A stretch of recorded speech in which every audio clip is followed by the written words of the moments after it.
আজ আমার বিয়ে হয়েছে দ্বিতীয়বারের মতো। আমার প্রথম স্বামী রায়হান মারা গেছে আজ 2 বছর। এখন আমাকে আমার দুই ননদ বাসর ঘরে বসিয়ে দিয়ে গেছে। বাসর ঘরটা গোলাপ ফুল সাদা কি একটা ফুল দিয়ে সাজানো, নাম জানি না।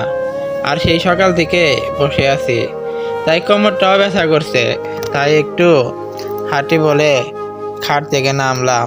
তারপর গিয়ে ড্রেসিং রুমের টেবিলের সামনে দাঁড়ালাম।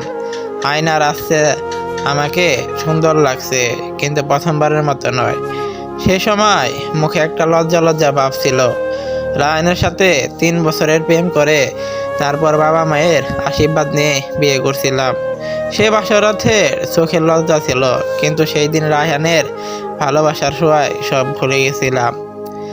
রায়নের কথা আজও আমার তৃতীয় স্বামীর ঘরে মনে পড়ছে। হাইরে জীবন!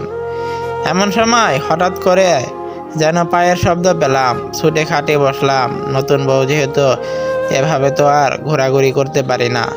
মা খুব অসুস্থ, বলতে গেলে মারাই যাবে, এতই অসুস্থ। কিন্তু মারা যাওয়ার আগে আমার খুশি দেখতে চাই সে।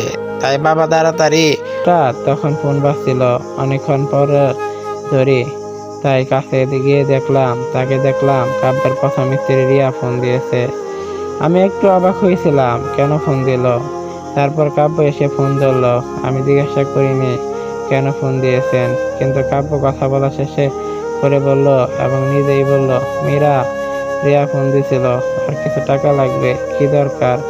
আমি পাঠিয়ে দিব বলছি। এজন্য না যে আমার পান্তব স্ত্রী, বরং এজন্য যে ও আমার মেয়ের মা ছিল এক সময়। এটা বলে চলে গেল। আমার ওর কথা শোনার পর কেন জানি না মোচড় দিয়ে উঠলো। এক নতুন অনুভূতি জাগ্রত হলো। বন্ধুত্বকে ভালোবাসার আরেক নাম। শুধু কেউ কষ্টের সময় ভালোবাসলেই, হাত ধরলেই সব কষ্ট দুমড়ে মুছে যায়।